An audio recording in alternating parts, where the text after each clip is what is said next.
বিসমিল্লাহির রহমানির রহিম। ইমাম পরিবার থেকে আমি রাহিম বলছিলাম।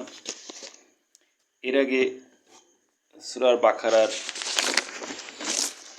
১১৫ নম্বর আয়াত পর্যন্ত তার আয়াতে বিভিন্ন ধরনের যে শব্দ বা ওয়ার্ড আছে তার ব্যাখ্যা বলি। এবার দ্বিতীয়ত হচ্ছে যে ১২১ নম্বর আয়াতে সূরা বাকারার লেখা আছে তেলাওয়াত। তেলাওয়াত শব্দের অর্থ হচ্ছে তিল ওয়াত। তিল তিল বলতে আমরা যে সাধারণত মাঠে যে তিল বলি, এই তিলটা থেকেই তেলাওয়াত শব্দটা। তেল ওয়াত মানে তিল থেকে তেল হয় এটা না, তিল থেকে তেল। তিল যদি তিল এক ধরনের কালো, এটাকে ছিঁড়লে বা ফাড়লে যে ওয়াদ ওয়াদ ওয়াদ বলতে ঢেকুর বা থুতু এর বা সাদা জিনিস বের দেখা যায় আর কি, এটাকে শব্দ থেকে তেলাওয়াত।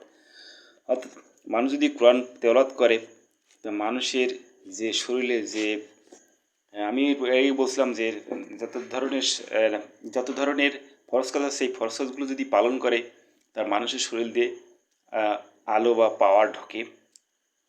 যেমন নামাজ পড়লে কপাল দিয়ে ঢোকে, এই ধরনের নামাজ পড়লে কপাল দিয়ে ঢোকে, সে গলা দিয়ে ঢোকে। এর ঠিক তেলাওয়াত করলে মানুষের পেটে বা সাদা অংশ, যে পেটের যে চামড়া বলে, সে পেটের চামড়া বা সাদা অংশটাতে এই পাওয়ার জমা হয়। অর্থাৎ তেলাওয়াত শব্দটা হচ্ছে তিল ছিঁড়লে যে সাদা অংশ দেখা যায় আর কি, এই সাদা অংশকে তেলাওয়াত। তাই তেলাওয়াত শব্দটা এইভাবে এই শব্দ থেকে আসছে। এটা হচ্ছে মাকামে। এটা ১২১ নম্বর আয়াতে তেলাওয়াত। ১২৫ নম্বর আয়াতে আছে মাকামে। ১২৫ নম্বর আয়াতে আছে মাকামে বলতে মা যেটা কামায়, মা যেটা ইনকাম করে, মা যেটা আয় করে, রোজগার করে, এই ধরনের শব্দ থেকে মাকামে বলা হয়। যেমন সাধারণত ভয়ভীতিতে মারা সাধারণত ছেলে মেয়েদের নিয়ে ভয়ভীতি থাকে।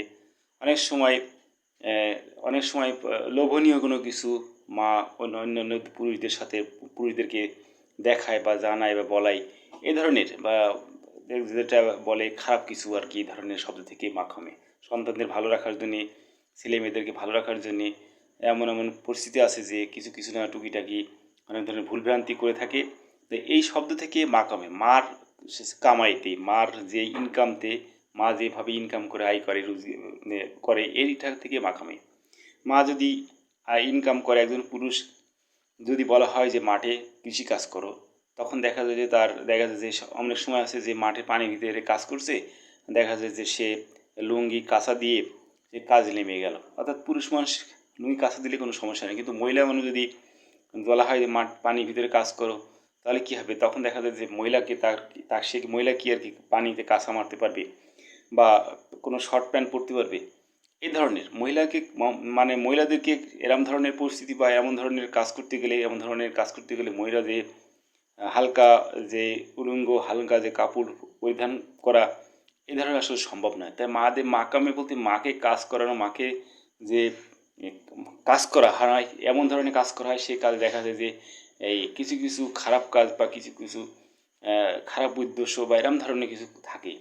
ছেলে মেয়েদের, সন্তানদের, ফ্যামিলি বা তার স্বামীকে রক্ষা করা বা সেভ করার জন্য কিছু টুকিটাকি এই ধরনের কাজ, খারাপ কাজের সাথে খারাপ কাজ করা বা খারাপ ধরনের কিছু করাকে মাকামে। অর্থাৎ মাকামে কাম এখানে আমরা সাধারণত কাম বলতে অকাম কুকাম এটা বোঝায় আর কি, কিছু খারাপ কাজ, কিছু অকাম কুকাম বোঝায়। এই ধরনের শব্দ থেকে মাকামে শব্দ। তাওয়াবকারী, ওয়াফ। তাওয়া শব্দ হচ্ছে আমরা মুরগিতে ডিম পাড়া পরে মুরগি বাচ্চা ফোটানোর জন্য যে তাওয়া দেওয়া হয়, এক জায়গায় নির্দিষ্ট জায়গায় একটা মাটির পাত্র বা কোনো একটা পাত্র, তার ভিতরে মুরগি ডিম দিয়ে তারপরে মুরগি বসানো হয়। মুরগি দেওয়ার পরে সেটাকে বাচ্চা ফোটে, এটা তাওয়াফ। ওয়াফ বলতে কফ বা এই ধরনের তাওয়াফকারী। অফ বলতে কফ মানে শব্দ করা। কফ বলতে আমরা খক খক কাশি বা এই ধরনের শব্দ করি। অফ কোনো নির্দিষ্ট জায়গায় বসে কাশা বা ডাকা বা কথা বলা বা প্রতিবাদ করা, এই ধরনের প্রতিবাদ করা, বিরোধী করা বা ভালো কোনো পরামর্শ দেওয়া, অন্যায় করলে তার ভালো পরামর্শ দেওয়া, খারাপ কাজ করলে তার ভালো পরামর্শ দেওয়া। তারপরে দেখা যায় যে কোনো ভালো কাজের জন্য, ভালো কাজ করার জন্য উদ্দেশ্য তাকে কিছু কথা বলা, জোরে উচ্চস্বরে, এই ধরনের ব্যক্তিকে বলা হয় তাওয়াফকারী, অর্থাৎ নির্দিষ্ট জায়গায় বসে তাদের পরামর্শ বা উপদেশ, আদেশ নিষেধ এইসব ধরনের লোক ব্যক্তিদেরকে বলা হয় তাওয়াফকারী। তাওয়াফকারী সূরা বাকারা 125 নম্বর আয়াতে বা এতেকাফকারী, এতেকাফ, এতে বলতে নিজ, এতে কাফ, কাফ নিজ, নিজকে কাফ, কাফ হিসাবে যারা রাখে, নিজেকে কাফ হিসেবে রাখে। মানুষের আমরা যে খাবার খাই, পানির পাত্র খাই, এই পানির পাত্রগুলোকে সাধারণত নির্দিষ্ট কোনো জায়গায়, নির্দিষ্ট ঘরের কোনায় কানায় বা র্যাকে বা এমন একটা জায়গায়, একটা যা পরিবেশে যে সেই জায়গাটা আর অন্য কোনো কিছু থাকে না আর কি, এমন একটা জায়গায় রাখা হয়। খাবার পান পাত্রটা একটা নির্দিষ্ট কোনায় কানায় রাখা হয়, সেখানে থেকে দেখা যায় যে যাতে সহজে পাওয়া যায় এমন একটা জায়গায়, বা দেখা যায় কিছুটা গোপনীয় মানে জায়গা, যে এমন একটা জায়গায় পড়ে থাকে বা ফেলাই থাকে, যাতে সহজে পানিটা খাইতে পারি এবং যাতে যে জিনিসটা নষ্ট না হয়, অর্থাৎ একটু নিরিবিলি শান্ত সৃষ্ট এইটা কাপটা সাধারণত আমার পানি কাপটা যেখানে সেখানে খাওয়ার পরে ফেলাই রাখি, কারণ পানি মানুষের জন্য প্রয়োজনীয় জিনিস। মানুষ পানি ছাড়া আসলে বাঁচতে পারে না। মানে মানুষের খাবারের প্রথম উৎস হচ্ছে পানি, পানি না খেলে মানুষ বাঁচে না। এই জন্য এই খাবার পানিটার পাত্রটা একটা নির্দিষ্ট জায়গায় ফেলে রাখা, অর্থাৎ সবসময় চোখের সামনে যে জিনিসটা ভাসে সেটা হচ্ছে যে আমার এখনকার সময় মানুষের সবসময় ফোনটা সবসময় কাছে থাকে, হাতের কাছে থাকে, অথবা একটা নির্দিষ্ট জায়গায় যে ফোনটা রেখে দেওয়া হয়। ঠিক সেম প্রক্রিয়াটা হচ্ছে যে এই কাপটা একটা নির্দিষ্ট জায়গায় পানি খাওয়ার করে কাপটা রাখা হয়। তাই এতে কাপ বলতে এখনকার মানুষের যেমন প্রয়োজনীয় বেশি ব্যবহৃত জিনিস হচ্ছে ডিভাইস বা ফোন, ঠিক আগেরকার মানুষের বেশি প্রয়োজনীয় জিনিস ছিল হচ্ছে কাপ, পানি খাওয়া পাত্র। তাই এতেকাপ বলতে নিজেকে একটা নির্দিষ্ট জায়গায়কে রাখাটা হচ্ছে এতেকাপ। যারা এটা করে সেই ব্যক্তিদেরকে বলা এতেকাপকারী। তাই এতেকাপ, এতেকা 125 নম্বর আয়াত, আমরা এই রমজান মাসে এতেকাপ করা ফরজ। কোরআনে যেটা লেখা আছে সেটা ফরজ। আমি যেটা বলছি যে কোরআনে যেটা পালন করতে বলছে সেটা ফরজ, আর যেটা পালন করতে নিষেধ করছে সেটা না করাটা ফরজ। তাই এতেকাপ করাটা রোজার মাসে কি ফরজ। রুকু এবং সিজদাকারী, রোজা রাখা যেমন ফরজ, সাথে এতেকাপকারী করাওটা ফরজ। রুকু এবং সেজদাকারী, রুকু এবং রুকু কি সেজদাকারী, রুকু বলছিলাম যে কুকু ডাকা, অর্থাৎ কোকিল ডাকার দেখা অনুযায়ী ফেরেশতা বলছে নবী দেখে তুমি রুকু করো, নবী বলছে আমি রুকু করতে জানি না, আমাকে রুকু করা শিখাও। তখন সামনে দেখা যায় একটা পাখি কোকিল ডাকতেছে কীভাবে, সামনে নিচু করে মাথা সোজা করে, অর্থাৎ পিঠ বাঁকা করে সোজা করে ডেকে ডাকতেছে গাছের ডালে আর কি। এভাবে দেখেই ওহি নাল দিব সামনে কোনো কিছু মিলাই ফেলা, মানে মিলানো আর কি।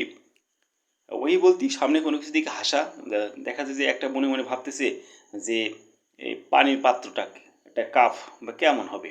তখন সে মনে ভাবতেছে, সামনের দিকে দেখা গেল যে যে একটা কাঠ বা বাঁশ, সেটা কাপের মতো দেখতে আকৃতি সামনের দিক দিয়ে দেখা গেল, এবং তখন সেই নবীরা এই ফেরেশতার মাধ্যমে এই আগে অ্যাডভান্স শোনার পরে সামনে কিছু দেখার পরে সেই জিনিসটি মিলে যায়। এই মিলে যাওয়াটার পরে যে হাসে এটাকে বলে ওহি।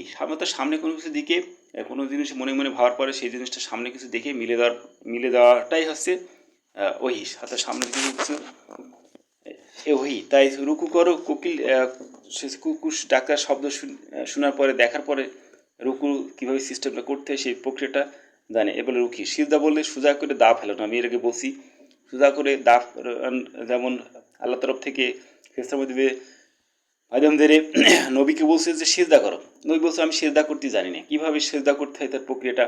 তখন দেখা যায় সামনে কোনো এক ব্যক্তি সোজা করে দা ফেলালো, এই সোজা করে দা ফেলানোর সিস্টেমটাই হচ্ছে সিজদা করা। এভাবে এটাও 125 নম্বর আয়াতে আছে সূরা বাকারার। প্রত্যাবর্তন স্থান বলতে একটা স্থান, সেখান থেকে চলে যায়, যাওয়ার পরে অন্য স্থানে আবার বসবাস করে পরে আবার সে পুনরায় সেই স্থানে ফিরে আসে, এই স্থানটাকেই প্রত্যাবর্তন স্থান। অর্থাৎ যে স্থান থেকে ত্যাগ করে অন্য স্থানে যায়, অন্য স্থান থেকে আবার পুনরায় সেই স্থানে আসেন, এই স্থানটাকেই প্রত্যাবর্তন স্থান। প্রত্যাবর্তন সবারই অধিকাংশ মানুষই জানা আছে আর কি। এটা সর্বজ্ঞাতা বলতে এর আগে বলছি সর্বজ্ঞ বা সর্বজ্ঞাতা বলতে কোনো মাধ্যম দিয়ে সবাইকে জানানো, এটা বলে সর্বজ্ঞাতা। আর সর্বজ্ঞ হচ্ছে কোনো যিনি সর্ববিষয়ে জানেন তিনি সর্বজ্ঞ।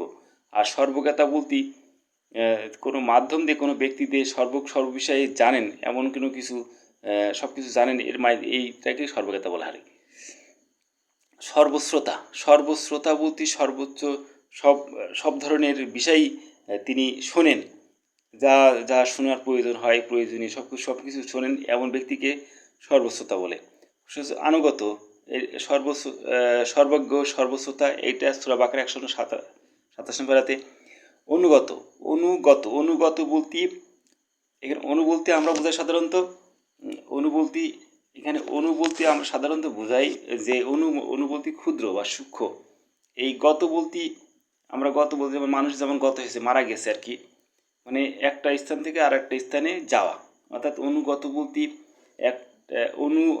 আমরা গর্ত বলতে গর্ত বা ছোট হোল বা এরকম ধরনের কিছু, তাই ছোট জিনিস চলে যাওয়া। তাই মানুষের যে র্যাম রোম, একটা মানুষের যে জগৎ, এটা খুবই সূক্ষ্ম একটা বালি বা খুব তাই একটা জিনিসের ভিতরে ঢুকানো বা একটা জিনিসের ভিতরে যাওয়াটাই হচ্ছে অনুগত। আমরা একজনে আরেকজন অনুগত বলতেই এটা বোঝায়, মানে একজন আরেকজনকে আছে তাকে খুবই সূক্ষ্ম বা তার ভিতরে এই বা ছোট ক্ষুদ্র আকারে তার ভিতরে যায়, এই শব্দ থেকে অনুগত। উম্মত শব্দটা হচ্ছে অনুগত শব্দটা 128 নম্বর। কিছু শব্দ হচ্ছে মানে সবার কাছে সর্বজনীয় বা সবাই জানে, তারপরেও বলার কারণ এটাই যে এখানে কোরআনের অনেক শব্দ আছে যে শব্দগুলো জানালে দেখা যায় যে মানুষের যে কোরআনের ব্যাখ্যা সম্পর্কে, মানুষের কোরআন যে ফরজ করছে, ফরজের কী নিয়ম কারণ বা ফরজের কী উদ্দেশ্য, ফরজ কী করলে ফরজ হয় পালন হয়, আবার কী নিষেধ করছে সেগুলো না করাটাও ফরজ হয়। এইগুলো সাধারণ মানুষের কাছে সাধারণ যে ভাষা, সাধারণ যে শব্দগুলো সবাই জানে, কিন্তু তারপরও সেইগুলোতে ব্যাখ্যা কেন আমি দিই, এটা প্রশ্ন। আস্তে আস্তে এইগুলো জানলে মানুষের কাছ থেকে সুবিধাজনক এবং সহজে এইগুলোর জোরে বা এইগুলো তাগিদে মানুষ অনেক ধরনের ফরজ কাজ করতে পারে এবং ফরজ কাজ সহজ হয়। যেমন মানুষের ফরজ, কোরআন মানুষের উপর ফরজ, আবার এখানে নবীর হাদিস বা নবীর সুন্নত, এগুলো সুন্নত। তাই এই হাদিস আর কোরআন বা কোরআন হাদিস দুটো আলাদা পার্থক্য। তাই কোরআনে যা কিছু লেখা আছে সেটা হচ্ছে মানুষের উপর ফরজ, আর যেগুলো নবীর সুন্নত বা নবীর যে নিয়মকানুনগুলো আছে এইগুলো হচ্ছে নবীর সুন্নত। আর এগুলো সুন্নতগুলোই কি নবীর সুন্নত এবং নবীর হাদিস। তাই নবীর যেমন ফরজ পালন করা অবশ্যই করণীয়, আর সুন্নত পালন করা অবশ্যই করণীয় না কিন্তু কোরআনের সহায়ক। তাই হাদিস পালন করা বা না করা এটা তেমন মানুষের গুরুত্বপূর্ণ নয়। গুরুত্বপূর্ণটা হচ্ছে কোরআন পালন করা। কোরআন মানুষকে অবশ্যই পালন করতে হবে, আর কোরআন পালন করার জন্য মানুষের অবশ্যই কোরআন তেলাওয়াত সম্পর্কে জানতে হবে এবং তেলাওয়াত করা। তারপর কোরআনের 121 নম্বর আয়াত সূরা বাকারায় তেলাওয়াত শব্দটা আছে, আমি এর আগে বললাম। তেলাওয়াত করা এবং সেই কোরআনের তেলাওয়াত অনুযায়ী মানুষের কার্যক্রম পরিচালনা করাটাই হচ্ছে ফরজ। তাই মানুষের এই কোরআনে যে শব্দ, ছোট ওয়ার্ড বা ছোট শব্দ যা মানুষের মানে প্রচলিত, মানুষ জানে এবং এমনকি অনেকেই এই বিষয় নিয়ে তারা অবগত, কিন্তু তারপরও দেখা যায় যে এইসব শব্দগুলো আমি ব্যাখ্যা দিচ্ছি যাতে মানুষের ভিতরে যে কোরআনের যে ফরজ করণীয় এইগুলো অবশ্যই জানতে পারলে, বুঝতে পারে, মানুষের কাছে সহজ হয়, যা পালন করার জন্য মানুষ খুব সহজ বোধ করে বা সহজ হয়। সবসময় মানুষ মনে রাখে যে, যেমন মানুষ সাধারণত বলি আমরা উম্মতটা আমি অমকের উম্মত, আমি তমকের উম্মত, আমি অমক নবীর উম্মত, অমকের উম্মত। এই উম্মত শব্দটা তো মানুষ অ্যাভেলেবল সবাই বলে থাকে আর কি। যেখানে যাই সেখানে দেখা যায় যে অমক সাহাবীর উম্মত, অমক হুজুরের উম্মত, অমক এর উম্মত, এ ধরনের বিভিন্ন ধরনের ব্যক্তিত্বের উম্মত বোঝে। কিন্তু উম্মত জিনিসটা কি? উম্মত তো আমরা বলেই থাকি সাধারণত প্রচলিত উম্মত। উম্মত বলতে হুম্মত শব্দ থেকে হুম্মত বলে হুম, আমরা হুম হয়ে থাকি, মানুষ যদি বলে সাধারণত ব্যক্তি, মহিলাটা হুম হয়ে আছে বা পুরুষটা হুম হয়ে আছে, মানে রাগ না, মন খারাপ হয়ে বসে থাকা কেউ হুম্মত বলে, হুম আর কি, হুম হয়ে থাকা। এখন দেখা যায় যে একজন ব্যক্তি আরেকজনের অধীনস্থ হবে বা একজন ব্যক্তি আরেকজনের কাছে যাবে, হয়তো সে তার জাতি ইচ্ছা করছে না, তার ফ্যামিলি, তার বাবা মা অথবা স্ত্রী, ছেলে মেয়েদের চাপে পড়ে তার নিকটস্থ বা অধীনস্থ হয়। এই ধরনের ব্যক্তিদেরকে বলে উম্মত। কিন্তু আসলে সেই ব্যক্তি নিজের ইচ্ছায় যেতে চাচ্ছে না, বা তার তাগিদ নেই, বা তাকে সে পছন্দ করে না, এমন ধরনের ব্যক্তি দেখা যায় তার কাছে যে চুপ হয়ে বসে থাকে, মুখ গুমড়িয়ে বা মুখ বুজিয়ে থাকে, এই ধরনের লোকদেরকে বলা হয় উম্মত। তাই আমরা সাধারণত হুম হুম হয়ে থাকা ব্যক্তিকে হুম্মত বলা হয়। এটা উম্মত শব্দ 128 নম্বর আয়াত। এখন যদি বলে, অনেকে বলে যে এই উম্মত তো আমরা সবার প্রচলিত সবারই জানি, কিন্তু কে এই উম্মত বা কে এই হুম্মত আর কি। তাই এই ধরনের জিনিসগুলো বলার উদ্দেশ্য একটাই কারণ, যে এইগুলো মানুষ সহজ হলে কি হবে, মানুষ সহজটা বড় বিষয় না, জানাটা বিষয় না, জানাতে হবে ব্যাখ্যাটা কি আসলে। তাই আল্লাহ কোরআনে বলছে যে পৃথিবীতে সমস্ত যা কিছু আছে, তার যেমন নাম যেমন আছে, তার বৈশিষ্ট্য ব্যাখ্যা আলাদা। আবার মানুষের যেমন পৃথিবীতে সমস্ত যা কিছু আছে, সব কিছুর আলাদা আলাদা বৈশিষ্ট্য, আলাদা আলাদা ব্যাখ্যা, ঠিক আলাদা আলাদা তার পাওয়ার আছে, আলাদা আলাদা তার পাওয়ার। ফোনে যেমন ব্যাটারি চার্জ দিতে হয়, গাড়ি যেমন তেল দিতে হয়, প্লেনে জেট ফুয়েল দিতে হয়, এইভাবে হাই পাওয়ার পাওয়ার চলে। এইভাবে মানুষ যেমন খাইয়ে বেঁচে থাকে, এইগুলো তার মানুষের পাওয়ার। তাই প্রত্যেক জিনিসের আলাদা আলাদা সেপারেটলি আসলে পাওয়ার আছে। তাই প্রত্যেকটা জিনিসের আলাদা আলাদা বৈশিষ্ট্য আছে, আলাদা আলাদা ব্যাখ্যা আছে। এই কারণে ব্যাখ্যাগুলো জানতে পারলে আস্তে আস্তে মানুষের জন্য সহজ এবং সদায়। যেমন ইবাদতটা আমরা সাধারণত প্রচলিত বলেই থাকি। ইবাদতটা কি? ইবাদতটা উম্মত হচ্ছে 128 নম্বর আয়াত, ইবাদতটা হচ্ছে 128 নম্বর আয়াতে আছে ইবাদত কথাটা লেখা আছে। তো ইবাদত জিনিসটা কি? ইবাদত বলতে হচ্ছে হচ্ছে নিজে, বা হচ্ছে সুন্দর, আর দোয়াত হচ্ছে কালি, কলমের কালি। আগে এক মানুষ যে কলমগুলো ব্যবহার করতো, কালির দোয়াতে কালি বের ভরে তারপরে সেটা লিখতো আর কি। ইবাদত, হচ্ছে নিজের, বা হচ্ছে সুন্দর, আর দোয়াত হচ্ছে কালি। এখানে কালি, লাস্টে যে শব্দ হচ্ছে কালি, তারপরে হচ্ছে বা, কালি থেকে বা মানে কালি থেকে সুন্দর করে নিজেকে সুন্দরিত করা আর কি। সুন্দর করা আর কি, সুন্দরিত মানে সুন্দর শব্দটা মহিলাদের ক্ষেত্রে বোঝায়, পুরুষদের ক্ষেত্রে সুন্দর এবং সুন্দরী করা আর কি। তাই ইবাদত, হচ্ছে নিজের, বা হচ্ছে সুন্দর, দাওয়াত হচ্ছে কালি। তাহলে কালির থেকে কালি নিয়ে সুন্দর করা, বা সুন্দরী বা সুন্দরী হওয়া আর কি, নিজেদেরকে সুন্দরী বা সুন্দরী হওয়া। এখানে কোনো ব্যক্তি হলে সে তাকে সুন্দর অথবা সুন্দরী হওয়া ব্যক্তিদের ক্ষেত্রে। তা ইবাদত শব্দটা হচ্ছে এই যে কালি দোয়াত থেকে কালি নিয়ে সুন্দর হওয়া নিজেকে, এই শব্দ থেকে ইবাদত। এখন এটা কিভাবে? আমরা যেমন নামাজ পড়ি, এর আগে বলছি, রোজা রাখি, জাকাত দিই, হজ করি, এ ধরনের কালেমা পাঠ করি, রুকু সিজদা করি, তারপরে বিভিন্ন ধরনের দান দান সাদগা, এই যে সব ধরনের ফরজ কাজগুলো, এই ফরজ কাজ করলে আমি বলছি যে মানুষের শরীরে যে পাওয়ার বা আলো ঢোকে, আলো ঢোকে, এই আলো ঢোকাটা, আলো আলো বা পাওয়ার বা লাইট ঢোকে আর কি, এক কথায় সব মিলিয়ে সমষ্টিগতভাবে পাওয়ার ঢোকে শরীরে। এই পাওয়ার ঢোকাটাই হচ্ছে ইবাদত। ইবাদতের হচ্ছে দুইটা সিস্টেম, একটা হচ্ছে সক্রিয়ভাবে মানে ডিরেক্ট ইবাদত, যেমন নামাজ পড়া, রোজা রাখা, এইগুলো হচ্ছে ইবাদত। আর কিছু হচ্ছে ইনডিরেক্ট বা পরোক্ষভাবে ইবাদত।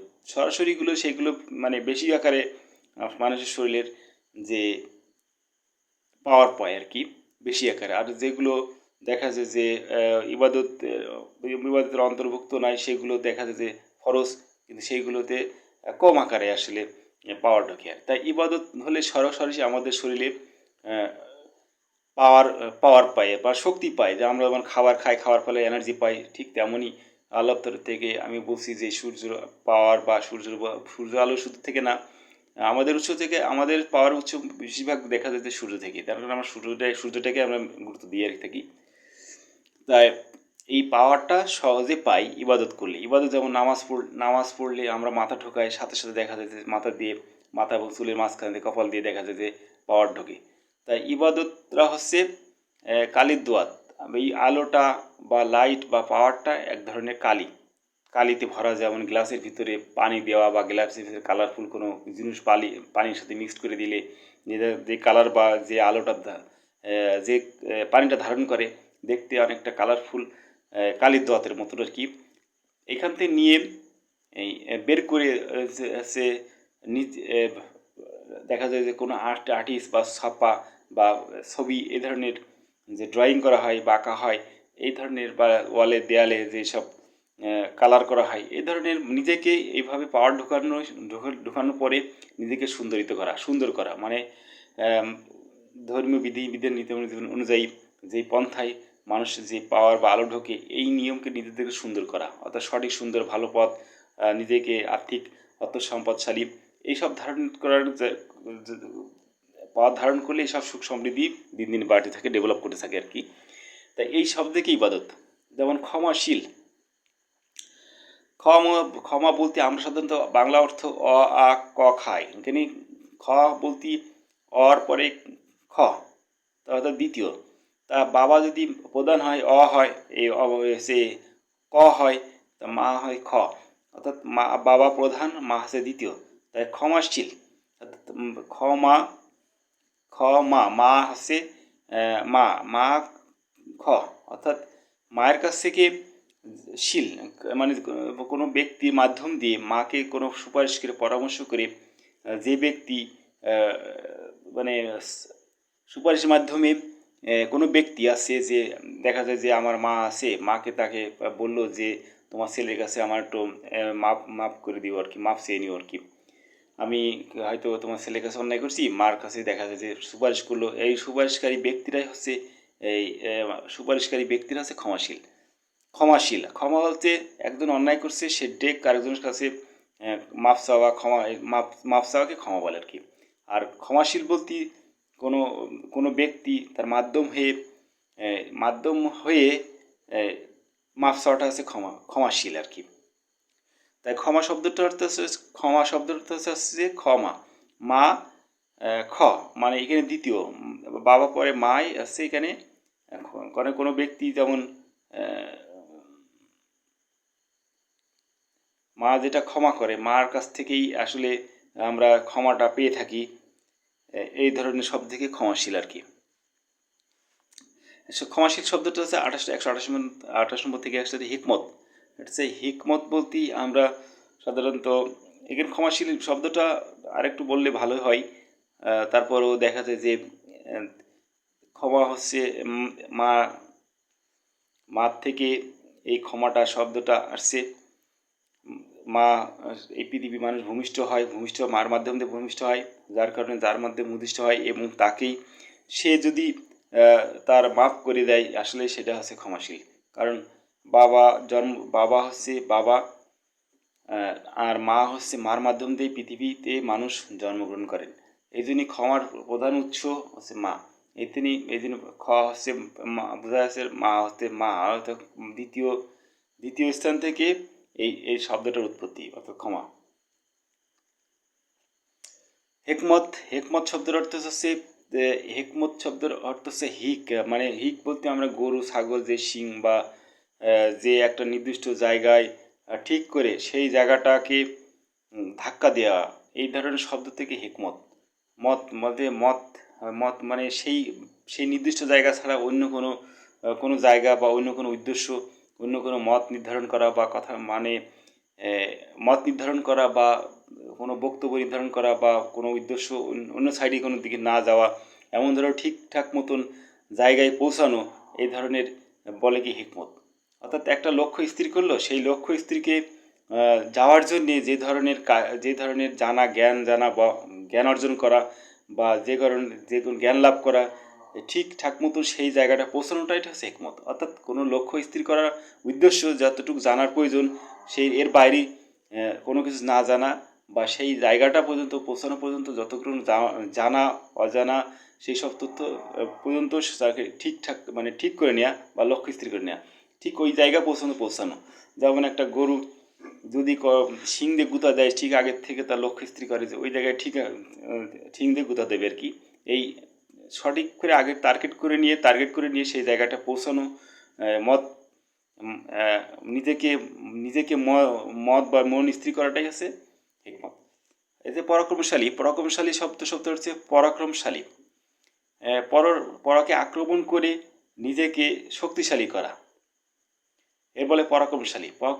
পরাক্রমশালী বলতে নিজেকে পরাকে আক্রমণ করে ক্রমে শক্তিশালী অর্জন করা, ধাপে ধাপে বা ক্রমে শক্তিশালী অর্জন করা। অর্থাৎ মানুষ যদি কোনো অকাম কুকাম বা খারাপ কাজ বা বিভিন্ন ধরনের খারাপ কাজ, বিভিন্ন লিপ্ত থাকে, বিভিন্ন ধরনের যেসব অসামাজিক কার্যকলাপ, বিভিন্ন ধরনের ধর্মীয় বিধিবিধান নিতে হবে, বা দেখা যায় একটা দেশের যে নীতি নির্ধারণ বা একটা দেশের ভিতরে যেসব আচার বিধি বা রুল রেগুলেশন থাকে আর কি, এইসবগুলো যারা মানে না তাদেরকে একটা কথা দিয়ে হোক, কাজ দিয়ে হোক, তাদেরকে জিহাদ করে হোক বা তাকে প্রতিবাদ করে হোক, এইসব সংগ্রাম করে হোক, তাদেরকে আক্রমণ করে তাদেরকে ধাপে ধাপে নিচে ফেলায় বা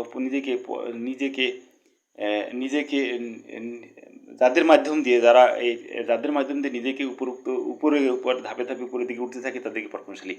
অর্থাৎ যাদের মাধ্যম দিয়ে যারা এগুলো করাই থাকে বা করে থাকে, এইসব ব্যক্তি দ্বারাই হচ্ছে পরাক্রমশালী। যে ব্যক্তি করে সেগুলো পরাক্রমকারী, আর যে ব্যক্তির মাধ্যম দিয়ে এইগুলো ধাপে ধাপে উপর দিকে উঠতে থাকে সেগুলো হচ্ছে পরাক্রমশালী। আত্মসমর্পণকারী, এখানে এই পরাক্রমশালী 129 নম্বর আয়াত, আত্মসমর্পণকারী 131 নম্বর আয়াতে সূরা বাকারার। আত্ম বলতে নিজ, আর সমর্পণ বলতে এখানে আত্ম বলতে আমরা সাধারণত নিজ বুঝি। আত্মা বলতে মন, নিজের মন দেখা যায় যে সমর্পণ করা। কিন্তু আমি কাউকে কোনো স্যালেন্ডার করলাম, যে আমি স্যালেন্ডার করছি, আসলে প্রকৃতভাবে লোক দেখানো স্যালেন্ডার। অর্থাৎ লোক দেখানো স্যালেন্ডার না, নিজের মন থেকে তাদেরকে বলতে হবে আমি এই কাজটা করলাম, আমি আর এই কাজটা করব না। অর্থাৎ শুধু মন না, এই শুধু দেহ না, বাহ্যিক দিক না, ভিতরে যে মনটা আছে এই মনটা, অর্থাৎ মন এবং বাহ্যিক দিকটা দুইটাকে সমর্পণ করাটাই আত্মসমর্পণ। অর্থাৎ সমান সমান নিজের মনটা বা নিজের আত্মা বলতে গেলে মন বোঝায়, আর নিজের বডি। অর্থাৎ আমি মনে মনে এখন দেখা যায় কোনো ব্যক্তিকে, তারপর ব্যক্তি আমার সাথে খারাপ দুর্ব্যবহার করছে, সে আমাকে বললো আমাকে মাফ করে দাও, কিন্তু আসলে দেখা যায় যে সেই ব্যক্তির তার পারিপার্শ্বিক বা সামাজিক আরও লোকজন থাকার কারণে আমি তার সামনে হয়তো বললাম যে আমি তোমার কাছে আত্মসমর্পণ করলাম। যেমন যুদ্ধক্ষেত্রে হয় এই ধরনের আত্মসমর্পণ, পরবর্তী দেখা যায় আবার আক্রমণ তো করে, এই ধরনের শব্দ। তাই এই যে মানুষের উপরে দেখালাম যে আমি আত্মসমর্পণ করলাম, অর্থাৎ তোমাকে আমি আর কিছু করলাম, মাফ করে দিলাম, কিন্তু পরবর্তী মনে রাখার পরে পরবর্তী তাকে আবার আক্রমণ করলাম, এই ধরনের শব্দ থেকে আত্মসমর্পণ।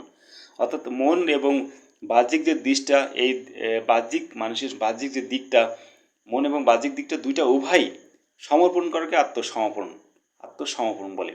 শুধু যে মনকেই সমর্পণ করা না, আসলে মন পরবর্তীতে আমার যুদ্ধক্ষেত্রে কাউকে দেখা যায় যে সমর্পণ করার পরে সে আবার মনে আক্রোশ রেখার পরে কিছুদিন পরে দেখা যায় যে আবার আক্রমণ করে। এই ধরনের ব্যক্তিদেরকে আত্মসমর্পণকারী বলা যায় না। আত্মসমর্পণকারী ওই ধরনের ব্যক্তি, যে ধরনের ব্যক্তি একেবারে নিজেকে মন এবং বাহ্যিক দিক, অর্থাৎ পরবর্তীতে সেটা ভুলেই যায় যে তার সাথে আমার শত্রুতা ছিল, আমি তার কাছ থেকে আত্মসমর্পণ করেছি, এখন তার সাথে শত্রুতা, এবং তার কাছ থেকে তো মাপ চা। আত্মসমর্পণকারী এই ধরনের শব্দ যে তার কাছে মাপ চা, পুনরায় ব্যক্ত না করা যে আমি তোমার কাছে মাপ চাইনি বা হ্যান করিনি ত্যান করিনি, এই ধরনের শব্দ থেকে আসে। এই ধরনের শব্দ লোক হচ্ছে আত্মসমর্পণকারী না।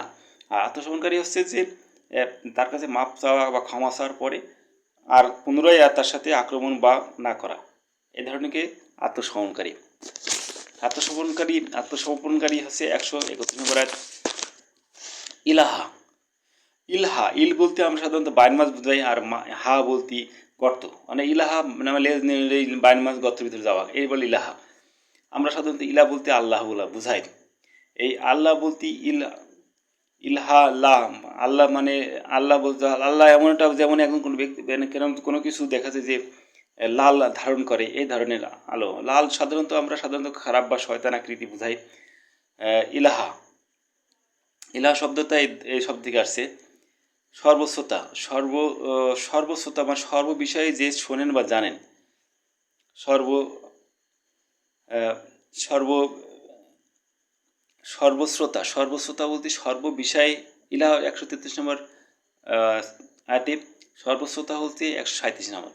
সর্ব বিষয় বলতে যেসব বিষয়গুলো জানানো বা শোনা প্রয়োজন হয়, সেই বিষয়গুলোতে জানেন। যেমন মানুষের কথা শোনেন, গরু ছাগলের কথা শোনেন, কিন্তু জড়বস্তুর কথা কেউই তো শোনেন আর কি। জড়বস্তু মানুষের কাজে উপকরণের প্রয়োজন হয়। তাই সর্বশ্রোতা বলতে যেসব জানা বা শোনা প্রয়োজন হয়, সেই সব বিষয়গুলোকে শোনাকে সর্বশ্রোতা বলে। সর্বোচ্চ 137 নম্বর। এইসব শব্দগুলো মানে জানাচ্ছি এই কারণে, যেগুলো ব্যাখ্যা পরবর্তীতে এগুলো নিয়ে আরও কিছু যদি আসে, তখন এগুলো তার সাপোর্টিং হিসেবে শুনতে জানতে অনেক সুবিধা হয়। যার কারণে আগে পরে কিছু কিছু শব্দ আছে, তার সেই শব্দগুলো ব্যাখ্যা প্রয়োজন আছে। একনিষ্ঠা বলতে এক বলতে এক, ওয়ান। আর নিষ্ঠা বলতে এখানে বোঝা যাচ্ছে 20টা। হাঁস মুরগি যে খাবার খাওয়ার পরে কিছুদিন যাবৎ সেই জায়গাটা পড়ে থাকে, এ বলে 20টা। অর্থাৎ পরিষ্কার পরিচ্ছন্ন করতে কিছুটা সময় নেয়। তাই এই 20টা, একনিষ্ঠা বলতেই 20টা। যেমন পড়ে থাকার পরে সেটাকে আর সহজে মানে খুবই একটু বেশ সময় নেয় যে সেটাকে কালেকশন করে বা এক জায়গায় একটা ডাস্ট বা ফেলাই দেওয়ার জন্য। এই একনিষ্ঠা বলতে এই ধরনের শব্দ কেবল। একজন ব্যক্তি তার সেই কিছুদিন যাবৎ, এখন দেখা যায় ধর্মীয় কাজ হোক বা কোনো সামাজিক কাজ হোক, সে থেকে দেখা যায় প্রতিদিন যে রেগুলার যে কাজগুলো করে বা রেগুলার যে সব কাজ করে, কাজ থেকে দূরে থেকে একা কোনো অবস্থায় কোনো জায়গায় কোনো একটা কোনো একটা কাজের নিমগ্ন হওয়াটাই একনিষ্ঠা বলে। সেই কাজের প্রতি একটানা কিছু সময় বা কিছুদিন দেখা যায় যে ওই কাজের প্রতি অতিবাহিত করে, এই ধরনের অতিবাহিত করাকে একনিষ্ঠা বলে। তাই আমরা সাধারণত এই একনিষ্ঠা বলতে 20টা। আমরা যেরকম বলে হাঁস মুরগি খাওয়ার পরে কিছু অংশ, গরু ছাগলের পরে কিছু অংশ পড়ে থাকে বা নষ্ট হতে, সেটা আবার যেখানে যে গার্বেজ রাখা বা নষ্ট যে জিনিসগুলো উঠাই ফেলাই দেওয়া যায় নির্দিষ্ট জায়গায়, সেটার সময় লাগে। তাই একনিষ্ঠা বলতে এই 20টা একান্ত কোনো ব্যক্তিগত নিমগ্ন হওয়া, কোনো আলাদা সেপারেটলিভাবে, এই ধরনের শব্দ থেকে একনিষ্ঠা বোঝায়। 139 নম্বর আয়াতে একনিষ্ঠা আছে। এই বংশধরগণ বংশধরগণ বলতে কি বোঝায়? বংশধরগণ 140 নম্বর আয়াতে সূরা বাকারা। বংশধরগণ বলতে আমরা সাধারণত বংশধরগণ বলতে এখানে বোঝায় যে বংশধর বলতে আমার বংশধর আমার ছেলে, এদের অনেকে বলে, কিন্তু আসলে এটা সঠিক না। বংশধরগণ বলতে যেমন আমার দাদার পুতার ছেলে আমি, দাদার ছেলে আমি হচ্ছে দাদার বংশধর। আবার আমার ভাই ছেলে আছে, এগুলো হচ্ছে বংশধর। এই ধরনের জিনিসগুলো বংশধর বলতে নিজের ছেলেকে বংশধর বোঝায় না। বংশধরগণ বলতে ভাইয়ের ছেলে, এই ছেলে এই ধরনের শব্দ থেকে, অর্থাৎ ভাইয়ের থেকে, এই ধরনের বংশধরগণ বলতে এই ধরনের শব্দ থেকে বোঝায়। ভাই অথবা ভাই দেখা যায় যে আমার দাদার বংশধরগণ, অর্থাৎ আমরা ভাই আমার চাচাদের বংশধরগণ, এই ধরনের শব্দ থেকে। আবার তো আমার স্বাস্থ্য ভাই বা স্বাস্থ্য ভাই ছেলে মেয়ে, অথবা নিজের ভাই ছেলে মেয়েদের, এদেরকে এই ধরনের শব্দ থেকেই বংশধরগণ বোঝায়। আর দয়াদ্র বলতে দয়াদ্র আর্দ্রতা বলতে আমরা যে আর্দ্র কম বেশি হওয়ার কারণে আমরা ফাঙ্গাস বা ছত্রাক যেসবগুলো গায়ে লেগে থাকে, বিল্ডিং হোক, যেগুলো শ্যাওলা বা ধরনের যে গায়ে ব্যাঙের ছাত্তা পাতা, এই ধরনের শব্দ থেকেই দয়াদ্র বোঝায়। অর্থাৎ আর্দ্র কম হলে দেখা যায় যে বৃষ্টি আসে, হঠাৎ করে আর্দ্রতা কম হওয়ার পরে বিভিন্ন স্যাদলা পড়ে আর কি, এই স্যাদলা থেকে দয়াদ্র বলায়। অর্থাৎ দয়াদ্র বলতে হালকা কিছু মানুষের দয়া দেখায় আর কি। দয়া মানে হালকা কিছু, আমরা সাধারণত বলেই থাকি যে দয়া দেখায়, সে একটা আমার প্রতি দয়া দেখালো, সে আমার প্রতি দয়ার প্রতি হালকাভাবে আমাকে সাপোর্ট করা, বা হালকাভাবে আমাকে তাকে তার যেই তার যে সিস্টেম আছে বা তার যে সামাজিকতা আছে তার ভিতরে তার তার যে নিয়ম কারণ আছে তার ভিতরে হালকা কিছু ঢুকানো বা নিয়মটাই হচ্ছে দয়াদ্র। পরম দয়ালু এই শব্দ থেকে দয়াদ্র অর্থাৎ আর্দ্রতা। আমরা যেমন বর্ষাকালে যেমন আর্দ্রতা কম থাকে তখন আমাদেরকে ছ্যাদলা পড়ে মাটির উপরে, এই শব্দ থেকেই দয়াদ্র বোঝায়। অর্থাৎ হালকা কিছু স্লিপ করা বা এই তার তার ইয়ে তার সিস্টেমে বা তার পারিপার্শ্বিকতার ভিতরে নেওয়াটাই হয় দয়াদ্র। পরম দয়ালু, পরম দয়ালু, পরম বলতে এখানে গরম দয়ালু আর কি। পরম শব্দটা অর্থ গরম থাকে বোঝায়। আর দয়ালু বলতে হচ্ছে আলু, দয়া, দয়ালু, দয়ালু বলতে হচ্ছে আলু, আলুর চাষ আর কি। আলু চাষ এখানে আলু সাধারণত মাটির উপরে ভাগেই মানে আলু চাষ তো সহজ, যেটা হাত দিয়েও মানে ইজিতে এই এইটা উঠানো যায় আর কি। আলু চাষ, পরম দয়ালু বলতে আলু চাষ। তাই পরম বলতে গরম, মানে হিট দিয়ে হিট দিয়ে সাধারণত হিট দিয়ে হিট লাগে আর কি। যেমন উপরে যদি আলুর ভাগ চাষ করা হয় মাটির উপরে ভাগ, তাহলে সূর্যের আলো বা তাপ সহজে সেটা পায়। তো এই ধরনের মানুষ পরম দয়ালু বলতে দয়াদ্র, দয়ালু এই শব্দ হচ্ছে মানুষের হালকা কিছু বা হালকা কিছু পায়। আমরা সাধারণত পৃথিবীতে এখানে পাস আর ফেল, পাস কারা করে, যারা এই পৃথিবীতে যাদের শরীরে দেখা যায় যে পাওয়ারের পরিমাণ বেশি থাকে তাদেরকে, তারা হচ্ছে পাস, আর যাদের পাওয়ার পরিমাণ কম থাকে তারা হচ্ছে ফেল। এখানে প্রশ্ন হচ্ছে পাওয়ার কোন ধরনের পাওয়ার? আল্লাহর যে নিয়ম কারণ, আল্লাহর যে শরীয়ত বিধি মোতাবেক যে পাওয়ার নেওয়ার সিস্টেম আছে, এই প্রক্রিয়াতে যারা পাওয়ার পায় বেশি পরিমাণ তারা হচ্ছে তারাই হচ্ছে পাস। আর যারা নিজের ব্যক্তিগত ইচ্ছায় যারা পাওয়ার ধরে এই ধরনের লোকরাই হচ্ছে ফেল। মানে তাদের পাওয়ার এখন দাঁড়ায় খানিক পরে দেয়, কারণ তারা অকাম কুকাম, নারীবাজি, মাগিবাজি, এমন আছে বাবা, মেয়ে, অথবা ছেলে মা, ছেলে ভাই বোন, এইসব অপকর্ম কুকর্ম বিভিন্ন ধরনের পরে ক্ষতি করা করে এই কারণে মানুষ পাওয়ার ধরে বা এই যারা শরিক করে আর কি, আল্লাহ শরিক করে। তাই এই যারা আল্লাহর নিয়ম কারণ নামাজ পড়া, রোজা রাখা, এইগুলো করলে মানুষের শরীরের ভিতরে যে পাওয়ার আসে, পাওয়ার ধরে বা মানুষের র্যামটা ভালো সুস্থ, মস্তিষ্ক সুস্থ শুদ্ধ থাকে, এই ধরনের এই লোকদেরকেই পাস বলা হয়। তাই পরম দয়ালু, দয়ালু হচ্ছে যারা সহজে অল্প কিছু পরিমাণ, হালকা কিছু পরিমাণ দেখা যায় যে মানুষের শরীরের ভিতরে ঢোকায়, এই জন্য এই শব্দ থেকে পরম দয়ালু। অর্থাৎ আলুটা মানুষ সহজে চাষ করার পরে সহজে সেটা উঠাতে পারে বা সহজে সে নিতে পারে। এখানে মসজিদুল হারাম পরম দয়ালু আছে 143 নম্বর আয়াতে। মসজিদুল হারাম লেখা আছে সূরা বাকারায় 144 নম্বর আয়াতে। মসজিদুল হারাম শব্দটা হচ্ছে যে মসজিদ মানে আমরা যে নামাজ পড়ি যে মসজিদ, হারাম তো হাক করে রাম, রাম শব্দ তো খারাপ আর কি। হারাম শব্দটা হচ্ছে রাম, এখানে হা বলতে মুখ, আর রাম বলতে হচ্ছে খারাপ আর কি। এই রাম শব্দটা হচ্ছে খারাপ বোঝায়। তাই হারাম, মসজিদুল হারাম মানে খারাপ, হা করে মুখ দিয়ে যে খারাপ কাজটা করা হয়, খারাপ করা হয়, এইটাই হচ্ছে হারাম। মুখ দিয়ে বলে না।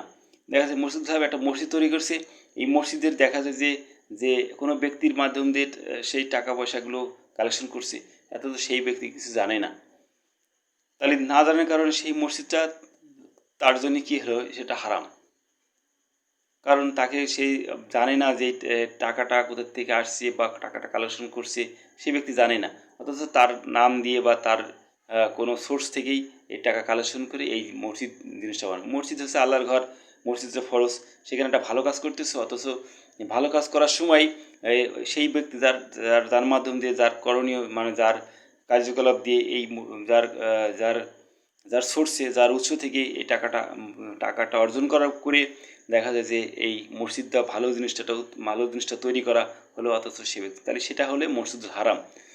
অর্থাৎ এই উদ্দেশ্যে ভালো কাজ করছে ঠিকই, কিন্তু এর ভিতরে একজন ব্যক্তিকে না জানানো, অর্থাৎ হা বা মুখ দিয়ে খারাপ বলা আর কি, মুখ বন্ধ করে রাখা মানে না জানানো, এই ধরনের শব্দ থেকে হারাম, মসজিদুল হারাম। তাই আমাদের এই আমি ইমাম পরিবার সম্বন্ধে যারা জানতে আগ্রহী তারা আমার ফোন নাম্বার 019604058996, আমার হোয়াটসঅ্যাপ এবং ইমো আছে, এই নাম্বারে তারা যোগাযোগ করতে পারে। এবং যে কোনো বিষয় জানার জন্যে আমাকে ফোন দিতে পারেন। আর আমি এই যে কন্টিনিউ পূর্বে আমি এর আগে অনেকগুলো ভিডিও করছি। দেখা যায় যে আমার এই নতুন নতুন শব্দের কারণে, নতুন নতুন ব্যাখ্যা হওয়ার কারণে অনেক সময় কথার ভিতরে কিছুটা জড়তা আসতে পারে। কারণ নতুন নতুন শব্দ কথা বলতে গেলে সেই শব্দগুলো তার ব্যাখ্যা আনতে গেলে বেশ কিছু সময় বা একটু অসুবিধে বা দেখা যায় হতে পারে। এই ধরনের শব্দ যারা অনেক সময় শব্দগুলো ব্যাখ্যা যদি জানতে কোনো অসুবিধা হয় বা সেই সব ব্যাখ্যাগুলো নিয়ে আমার কাছে জানানো, আমি চেষ্টা করব আরও নতুন নতুনভাবে, নতুন নতুন পদ্ধতিতে, নতুন নতুন ধরনের ব্যাখ্যা তৈরি, মানে ব্যাখ্যাভাবে জানানো। একটা শব্দই যে যে ব্যাখ্যাটা বললাম সেই ব্যাখ্যাটা আসলে এখানে মোটেই মানুষের কাছে শোভনীয় নাও হতে পারে।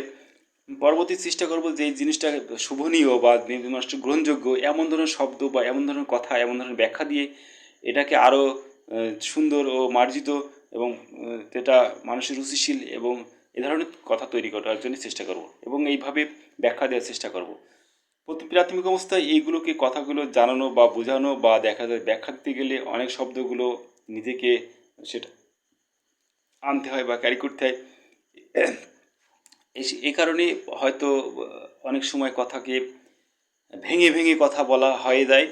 এই জন্য চেষ্টা আস্তে আস্তে পর্যায়ক্রমে এগুলো আলো হবে। আমি এর এর আগে অনেকগুলো ভিডিও দিচ্ছি, ভিডিও ভিডিও করছি। ভিডিওগুলোকে দেখে এবং দেখার পরে মানুষ আরও আমাকে প্রশ্ন করুক। প্রশ্ন করলে দেখা যায় অনেকগুলো নতুন নতুন ব্যাখ্যা, নতুন নতুন জিনিসগুলো আরও বলার জন্য চেষ্টা করব।